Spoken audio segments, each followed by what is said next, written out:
Good morning. Good morning. Welcome to the Piedmont Unitarian Universalist Church. Piedmont UU sits on the traditional land of the Catawba, Kiowa, and Sugaree peoples. My name is Rhiannon Estwick, and I will be the worship assistant for Reverend Dr. Amy Rio this morning. We are a flourishing, vibrant, and radically welcoming congregation which promotes diversity, inclusion, and social justice. We provide a safe haven for creative intellectual growth, spiritual development, and a deep sense of community for all who join us. We hope our liberal religious values will challenge you to join us as a community that lives boldly and acts justly. To all our visitors and members, we're very glad you're here in person or with us online, and we hope to see you again. Your presence is a gift to us. On to our announcements this Sunday. Our Christmas Eve service of lessons and carols is this Wednesday evening, December 24th at 5 p.m. This is a family-friendly intergenerational service. If you are able, please bring a snack or Christmas cookies to share after the service. The church office is closed from December 25th to January 1st for the winter holiday.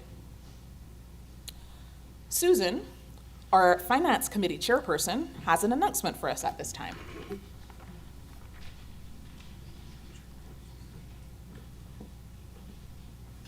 Good morning. Good morning. As the year closes, we ask that you please look in Realm and see if you have completed your pledges for 2025. It's much in need. I'm going to add something. You might think also of, I usually leave a Christmas gift. I add a Christmas gift at the end of the year. Well, I call it a Christmas gift, a holiday gift. And you might consider that too. Also, if you haven't completed your pledges for 2026, and I know I've been in situations where I was undecided, please do complete it and err on the side of being conservative. Thank you so much.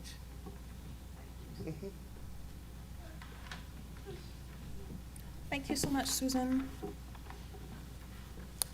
For other important information about our vibrant community, please see your order of service, or if you are on our email list, please check your monthly newsletter and weekly announcements.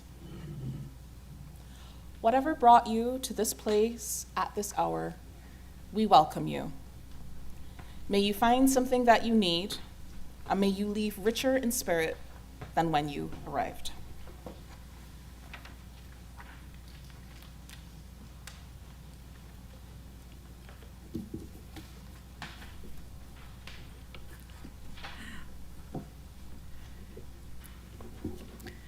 We light this chalice today as a symbol of our free faith.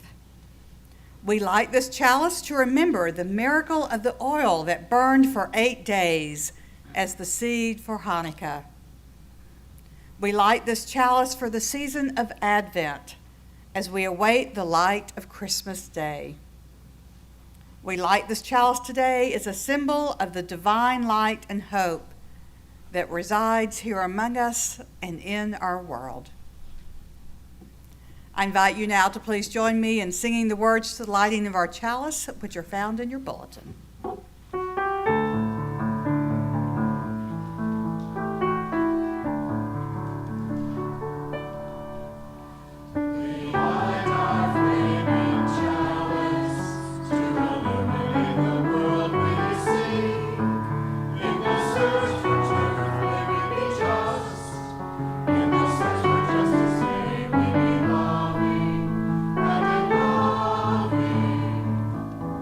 May we find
Thank you, Anne, as always.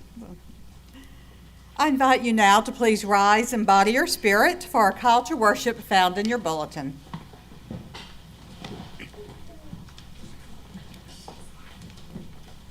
Please now join me.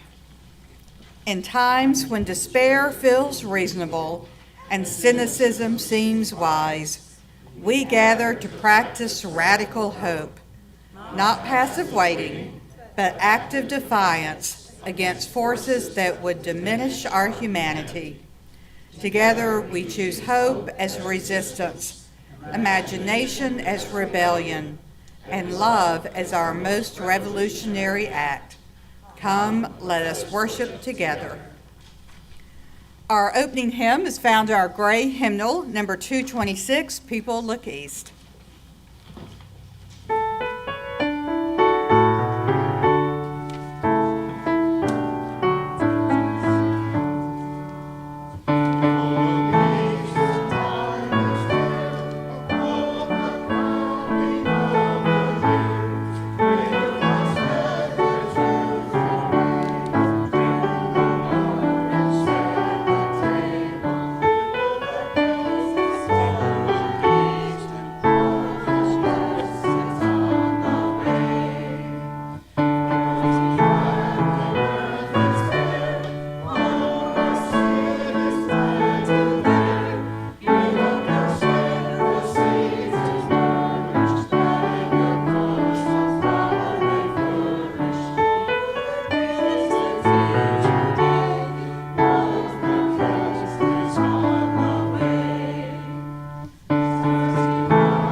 Please be seated. Invite any of our young ones to come forward for a time for all ages.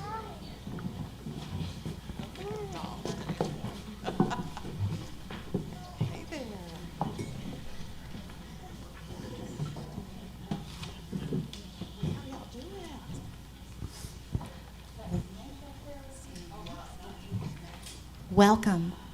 My name is Miss Jennifer, and I want to thank all of you for coming today. I really appreciate you coming and joining us on the rug today for Time of All Ages. Today, Reverend Amy and I are going to tell you a story about Hanukkah.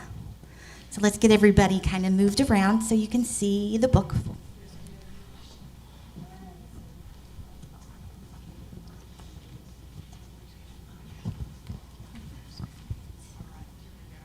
And I'm going to move a little bit too so I can see the book.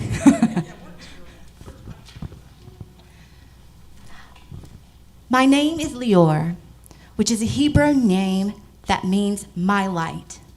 Hanukkah is the Jewish festival of lights and is my very favorite holiday. Hanukkah starts after sunset on the 25th day of the Hebrew month of Kislev and lasts for 8 days. I can't wait to celebrate with my family and friends. Is that the puppy? Look, they're decorating.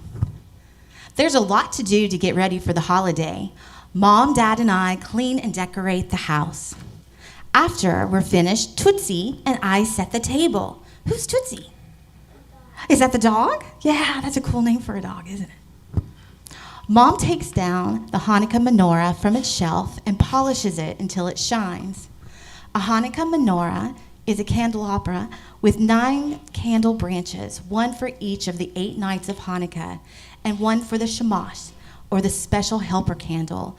The branch for the Shamash is higher than the others.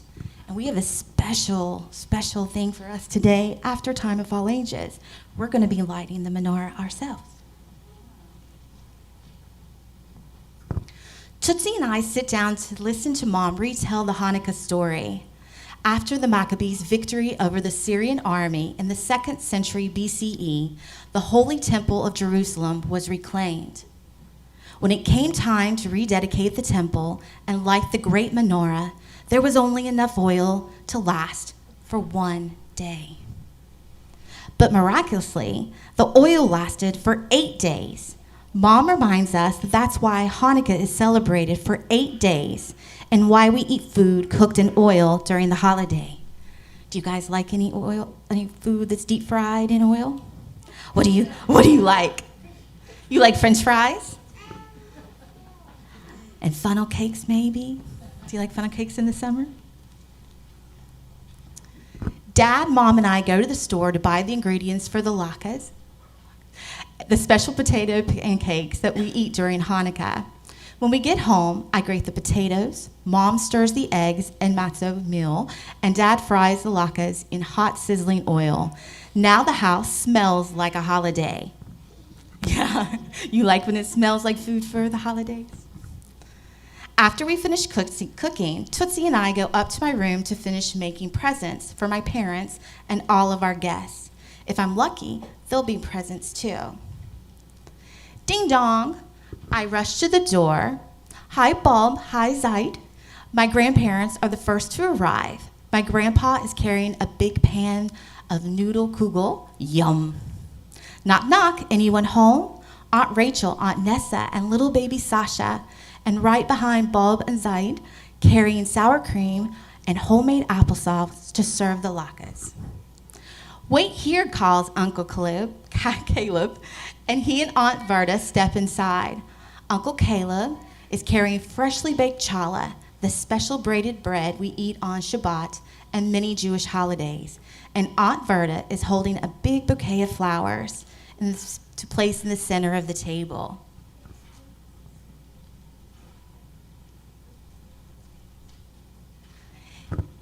Each night of Hanukkah, we add another candle. We light the menorah at sunset, taking turns to pick out the colors of the candles and the shamas.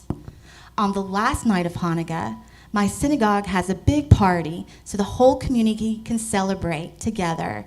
It's so much fun to eat latkes, play with the dreidel game, light the menorah, sing songs, and remember the miracle of Hanukkah together with family and friends. Thank you, guys. Now I'm going to come down and sit with you as Reverend Amy lights the menorah. And some of you may have friends that their families have been lighting the menorah the last few nights. They do it for 8 nights, and tonight is the last night. Yeah. Yes, Rosie. You have a menorah too at your home? That is wonderful. Yeah.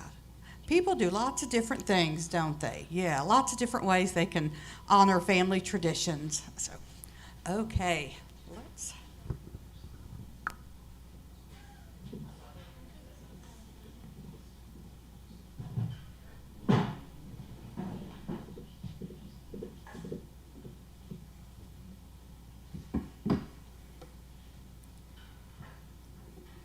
Okay, as we prepare for the lighting of our menorah here with our congregation, I want to remind everyone that Hanukkah began last Sunday evening at sundown.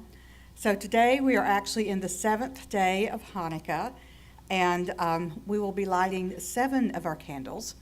For people who are observing Hanukkah or have a menorah, tonight is the last night when all 8 are lit. The remembrance of the miracle of the oil, which we're going to tell you more about that story with our wisdom reading today.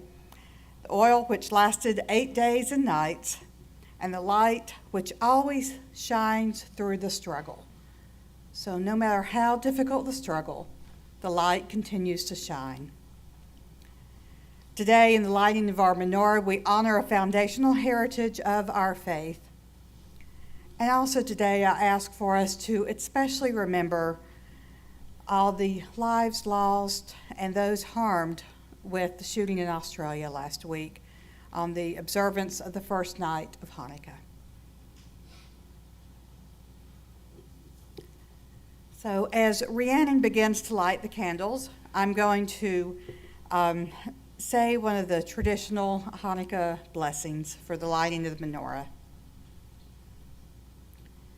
Praised are you, Lord our God, ruler of the universe, who made us holy through your commandments and commanded us to kindle the Hanukkah lights.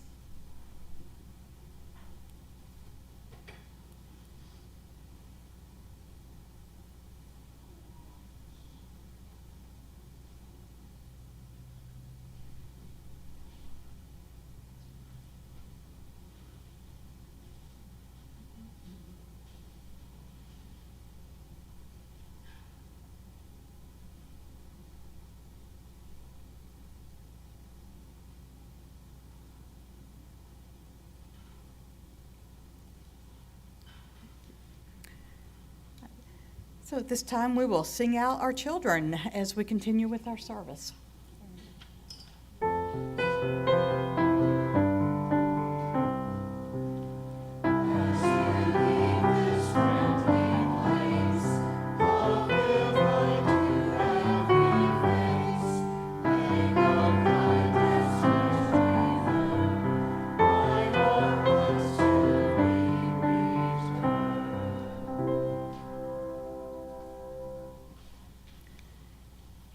We have arrived at the time in our service for ritual and sacred sharing, a time we share joys and sorrows, concerns and milestones.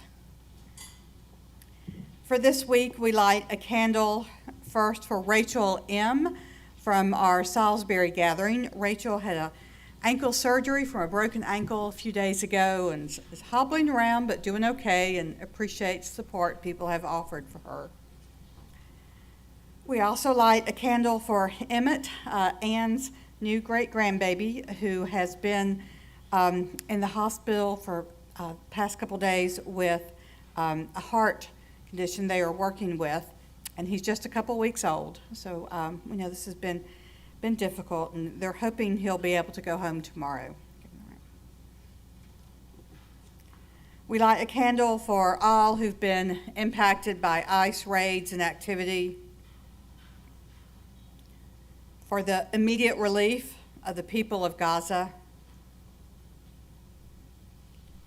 for all areas of violence around the world, including the ongoing war in Ukraine, and for our country, that we might continue to do all that we can in working towards creating a society which is filled with love and compassion, civil rights, and justice for every single person, and especially the most vulnerable in our society.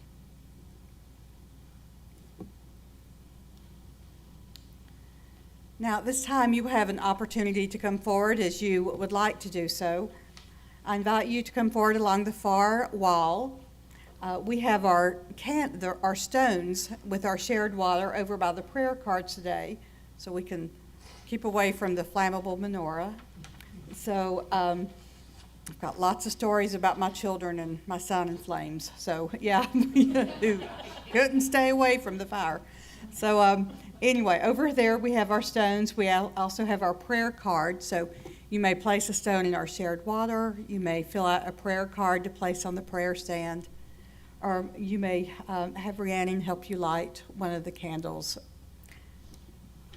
So at this time, I invite you to come forward as you feel called to do so.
This time we light a few more candles for the things we hold in our hearts, which remain unspoken, and also for those who are joining us virtually to honor what is in their hearts as well.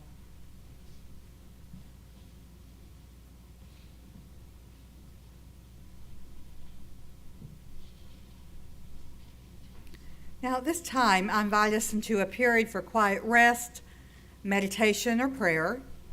I will sound the singing bowl, and then during this period of silence we will have, I invite you to slow your breath down, deepen your breath, settle more fully into your seat, and then in your mind, repeat this mantra, I choose hope. As you slowly breathe in and out, repeat, I choose hope. After a period of silence, Anne will begin to play as we join together with our musical meditation.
Today's wisdom reading is The History of Hanukkah. Unlike many Jewish holidays, Hanukkah, also known as the Festival of Lights, is not mentioned in the Bible. The historical events upon which the celebration is based are recorded in Maccabees 1 and 2, two books contained within a later collection of writings known as the Apocrypha. In the year 168 BCE, the Syrian king Antiochus Epiphanes sent his soldiers to Jerusalem. The Syrians desecrated the temple, the holiest place for Jews at that time. Antiochus also abolished Judaism, outlawing the observance of Shabbat and the festivals. Altars and idols were set up for the worship of Greek gods, and he offered Jews two options: conversion or death. On the 25th day of the Hebrew month of Kislev in 168 BCE, the temple was renamed for the Greek god Zeus. A Jewish resistance movement led by a priestly family known as the Hasmoneans, or Maccabees, developed, resisting the cruelty of Antiochus. The head of the family was Mattathias, an elderly man. His son, Judah, became the chief strategist and military leader of the resistance. Though outnumbered, Judah Maccabee and his fighters miraculously won 2 major battles, routing the Syrians decisively. Themes of the holiday include the refusal to submit to the religious demands of an empire practicing idolatry, the struggle against total assimilation into Greek culture and loss of Jewish identity, and the fight for Jewish political autonomy and self-determination. Hanukkah means dedication, is the festival that commemorates the purification and rededication of that temple following the Greek occupation of that holy place. Only centuries after the Maccabees' defeat of the Syrians did the story of the jar of oil, which has come to be associated with Hanukkah, appear in the Talmud. Now, we've heard a little bit about it already, but I'll tell you again. According to the legend, when the Maccabees entered the temple and began to reclaim it from the Greeks, they immediately relit the Ner Tamid, which burned constantly in the temple and has a parallel in synagogues to this day. In the temple, they found a single jar of oil, which was sufficient for only 1 day. The messenger who was sent to secure additional oil took 8 days to complete his mission, and miraculously, the single jar of oil continued to burn until his return. The rabbis of the Talmud attributed the 8 days of Hanukkah to the miracle of the single jar of oil. North American Jews practiced lighting the menorah in the 19th century, and then, by the 1920s, added gift-giving to their Hanukkah celebrations. Although Hanukkah had become an important holiday, it would be incorrect to regard it as an imitation of Christmas with an emphasis on the exchange of presents. Rather, North American Jews use this holiday as a celebration of family, reinforcing Jewish identity in a place whose population may be overwhelmingly Christian. Hanukkah is a means for North American Jews to feel a kinship with their neighbors while simultaneously asserting their Jewish distinctiveness.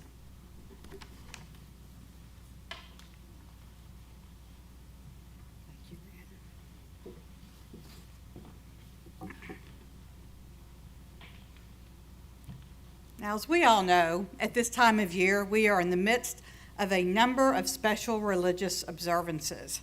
Now, I won't name all of them, but I know that a number of us in our congregation observe the winter solstice with sacred rituals, and of course, Gazette led a wonderful winter solstice ritual last week.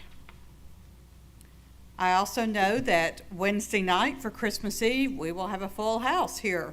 That's one of the other observances. And of course, tonight is the last, when the last candle of the menorah for Hanukkah is lit. Now, one thing all 3 of these observances have in common is choosing hope. Choosing hope. We choose hope that the light will return as we are in the midst of the longest and darkest night of the year. We choose hope that we will have enough oil that will last for the length of time we need, not the length of time it appears it will last. And we choose hope that a baby born in poverty who quickly became a political refugee will show the world the way to a better love. Now, I like to remind people, because people tend to forget, that Jesus was Jewish, okay? So he was a rabbi, a Jewish teacher. And he lived in a time of political oppression. where the Jewish territory of Israel was ruled by the oppressive Roman Empire. Political oppression, violent governance, it was common. Just like the story of the lighting of the menorah reminds us, even though it was another empire that ruled that land at the time. Now, as our wisdom reading reminds us, Hanukkah was not observed during the time of Jesus, but it evolved in later years of exile and oppression for the Jewish people. The oil to light the candles was only supposed to last for one night, but it lasted for 8. It is a visible reminder that even in the darkest time, hope comes about in surprising ways. Even in a time when a violent dictator ruled the land, a baby born into poverty in a manger in a little small dark stable, that baby can bring about hope. Hope that would last far, far beyond his lifetime. Now, the key to maintaining hope, to being able to continue to choose hope even in the darkest time, is looking for hope in surprising ways and being open for hope in surprising ways. Now, when things are not good and the obvious forms of hope seem to be gone, it is the surprising, unexpected sparks of hope which can lead us on a better path. Reverend Gretchen Haley shares these words about hope and Hanukkah.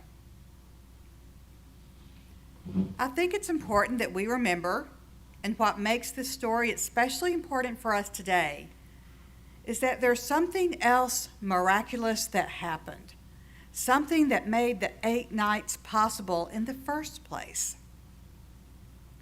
That was the choice that was made to light the lamp in the first place, even though everything seemed hopeless, even though it seemed like their effort could not be enough.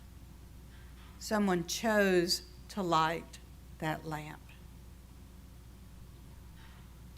To wake up and take the risk of leaning into love, learning something new, relieving ourselves of some old fear or prejudice, trusting that grace will show up, that a way is still being made when it seems there is no way.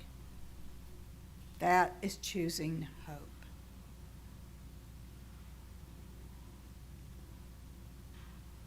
For those of us here today, we choose hope when we take action, even if all the odds seem against it, and it can only surprise us when we realize our hope is not unfounded.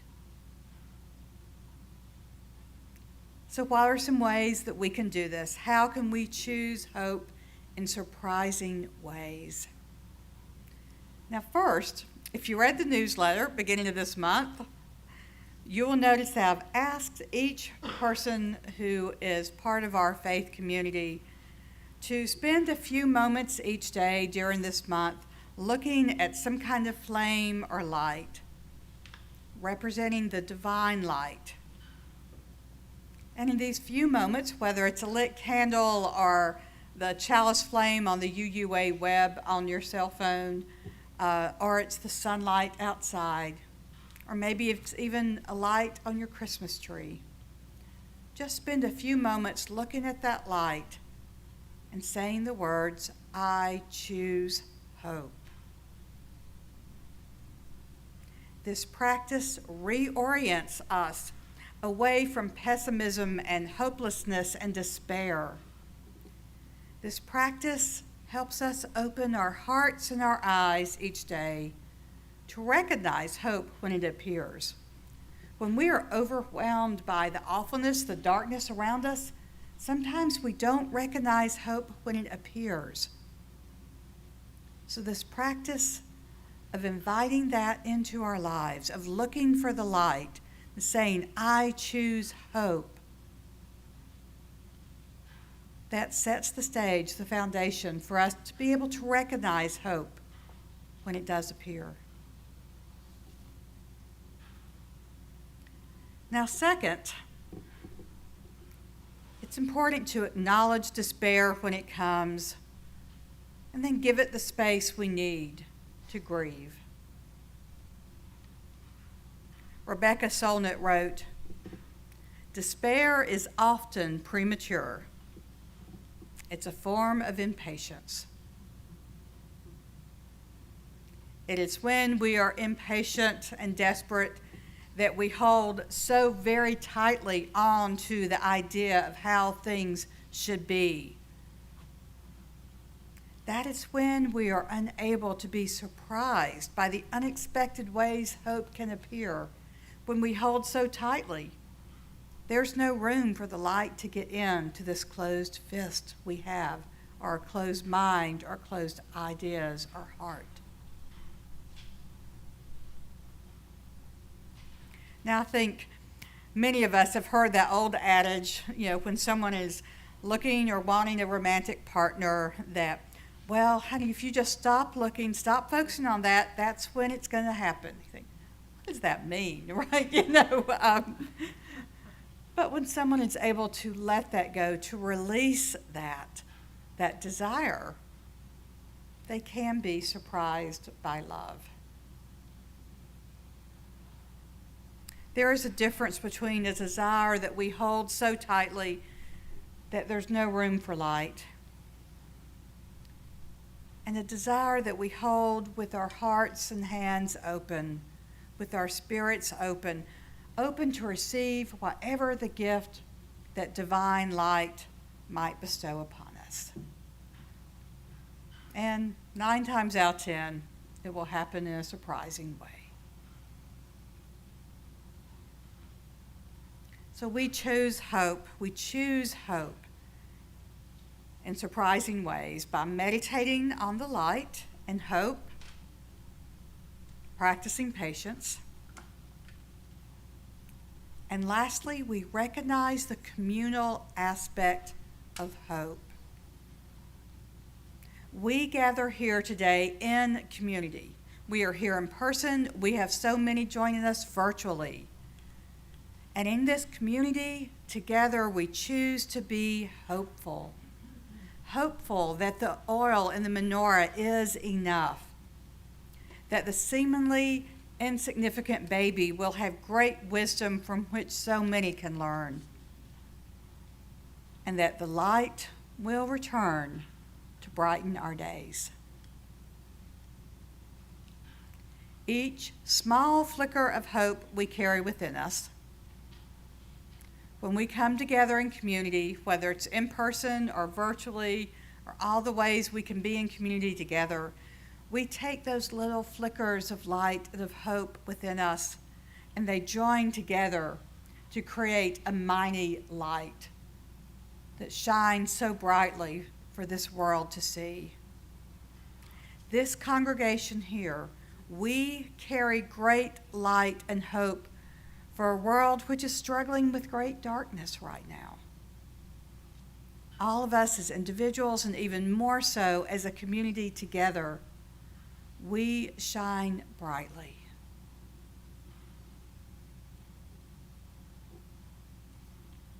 Now, I don't know how the light of this community, of these individuals, the hope that we carry, I don't know how that will continue to show up in the coming months and years.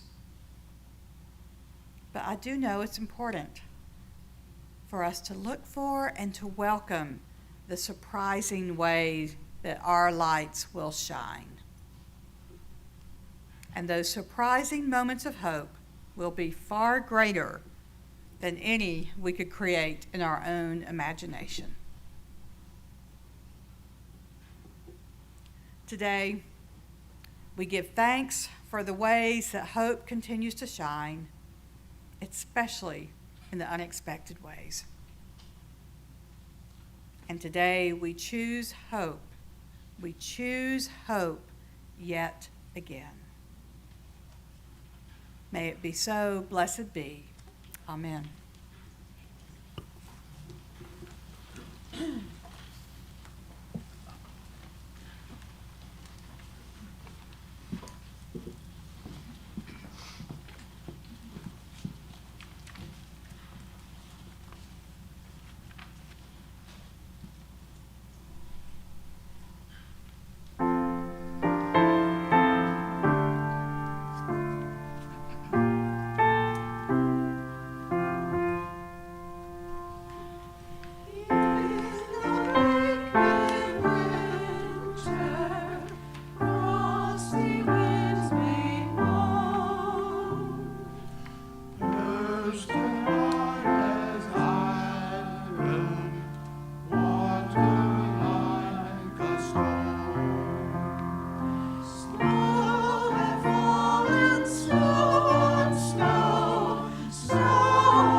Thank you so much to the choir. They were amazing.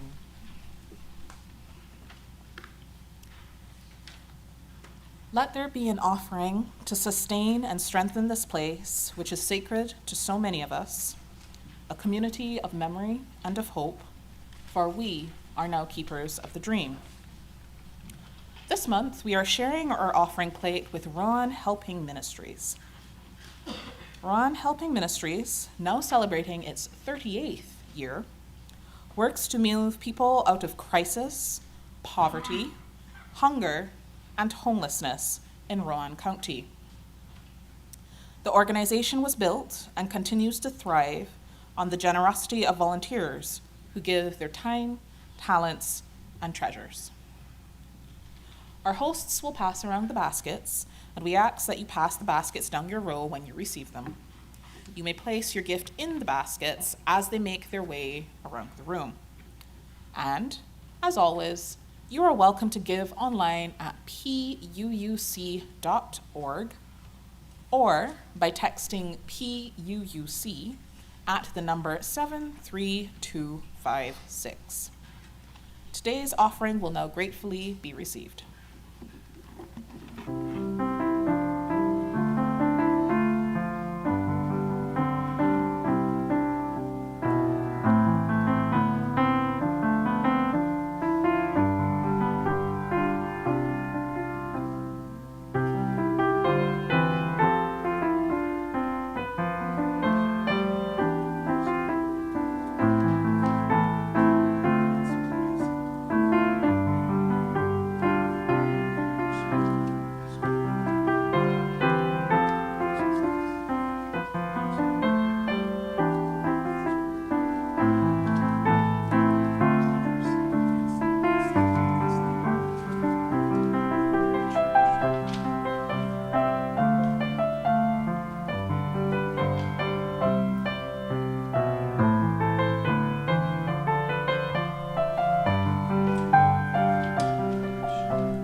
We give thanks for your very generous gifts which enable us to continue to choose hope and share it with the world around us. I invite you now to please rise and body your spirit for our next hymn. It's in our great hymnal, number 239, Go Tell It on the Mountain.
Please be seated.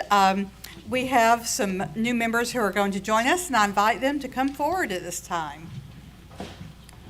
And also any members of our membership team who are always so helpful.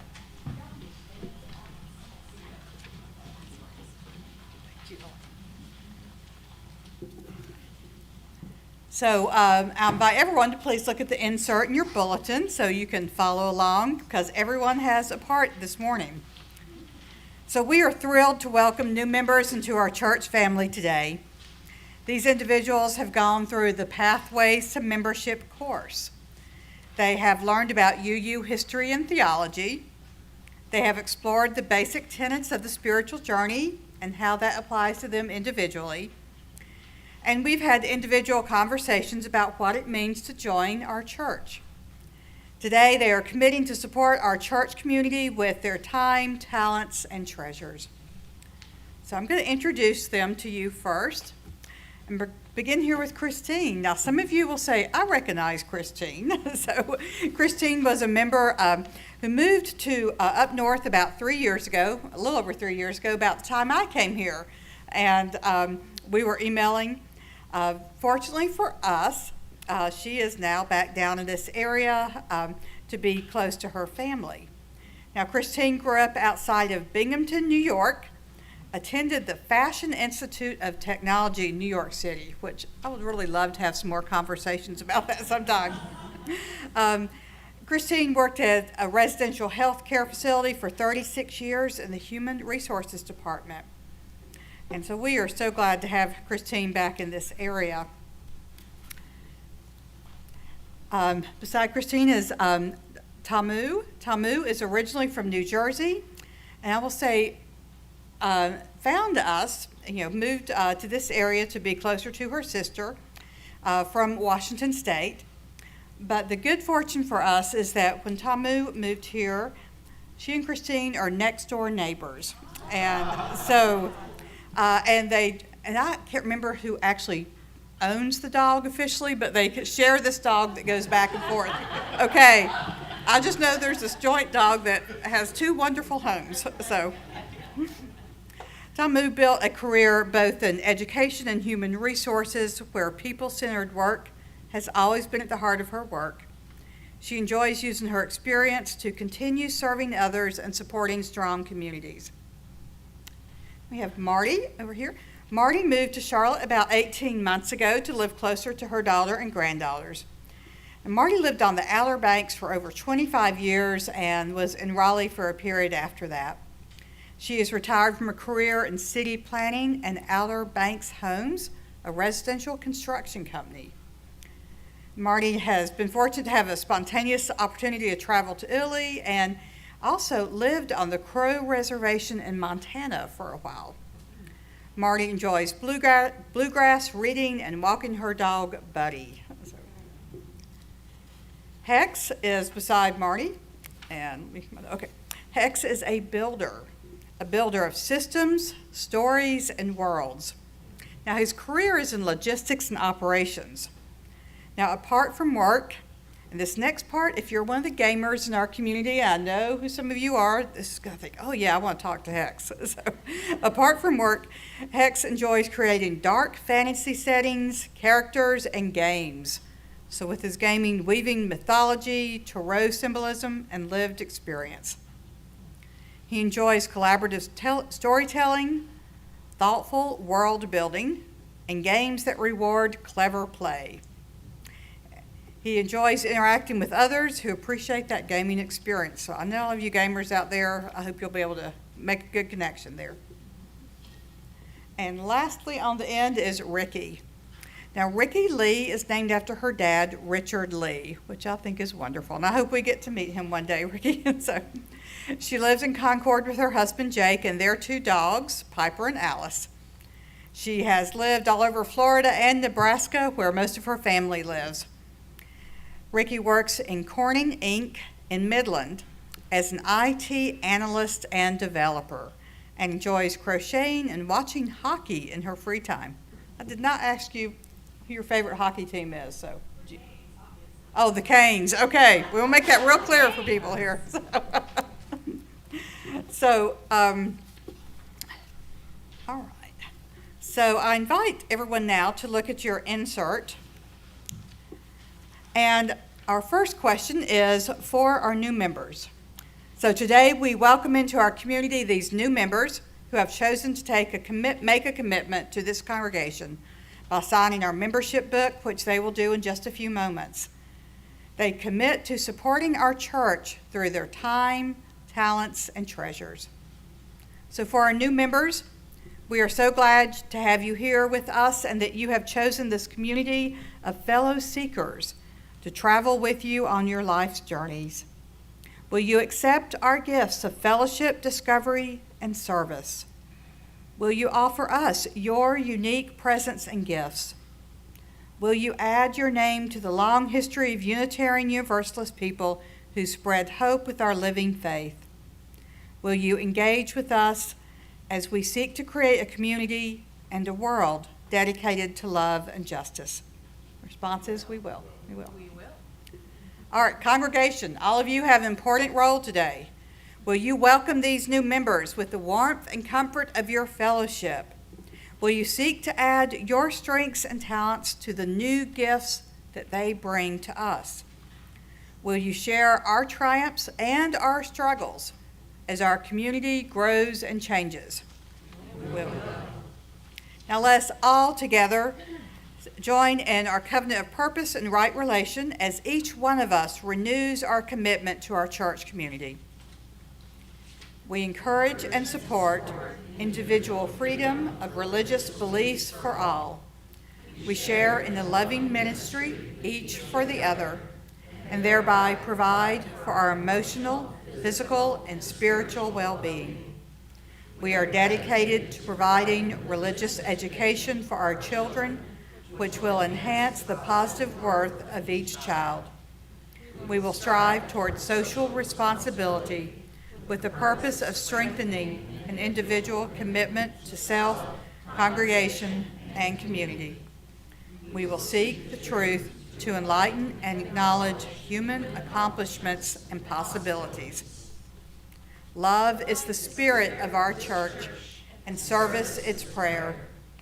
We covenant to honor all spiritual paths with hospitality, to assume the best of one another from our highest selves, to dwell together in peace through kindness, and to serve others with compassion, honoring one another as members of beloved community.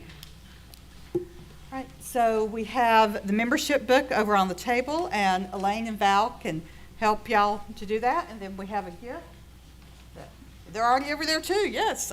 Okay, so our gift is a little mini chalice that we always give for people to take home, and this way they have their own chalice in their home they can light when they like to do so. Thank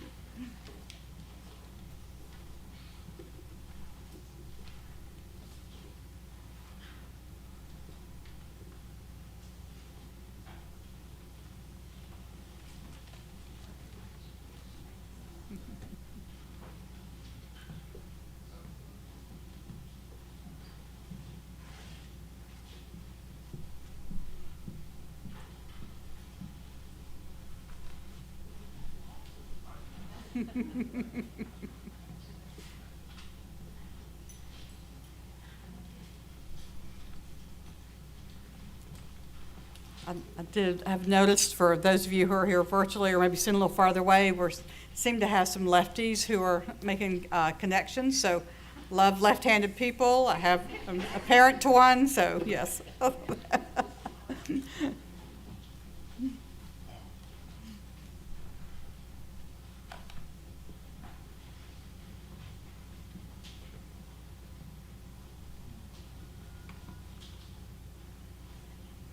Amy, can you ask them to assemble after that song so we can take a picture of the group? Yes, well, Elaine's going to do that, yes, so.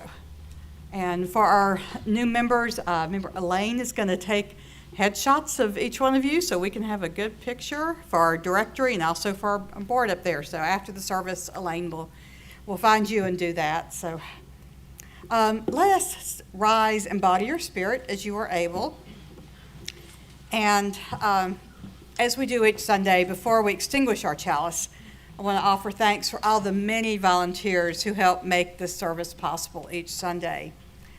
And we also ask if you are able to please take a few moments after the service to remove the hymnals back to the cart. That's a big help. So let's take a moment to give thanks, either in our hearts or with words for others to hear, for the things for which we are grateful today. Our choir, amen. Our choir and Anne, yes.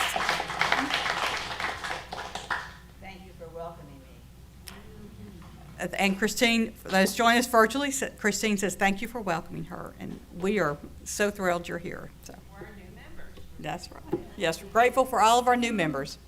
Anne? I'm grateful for the lives of D.G. Martin and Governor Jim Hunt, both of who died this week and made tremendous benefits to the North Carolina. Yes, D.G. Martin and Governor Hunt, who both passed this past week. And later on afterwards, I can tell you about riding on an airplane with Governor Hunt one time and having a great conversation. But, so I think a lot of us have those stories about him. So, winter solstice, yes. A successful turning of the wheel. Successful turning of the wheel, yes. So, I'm grateful for this community and all the people in it who are my family. yeah, grateful there's community, all the people in it, and we are a family, yes. So, I'm grateful for each one of you and for those who are joining us virtually, people who are here with us in spirit. I look forward to seeing many of you Wednesday night, and if you are here and you have some family or friends or neighbors who are looking for some place for a good service of lessons and carols, please invite them to come and join us too. So let us go forth, choosing hope when it most surprises us. We now extinguish our chalice, but we carry its light and its warmth and its meaning with us until we meet again. May we go in hope, believe in hope, create hope wherever we may wander. May it be so. Now, for our closing song, we form a circle. You may hold hands if you would like, or you may simply place your hands on your heart.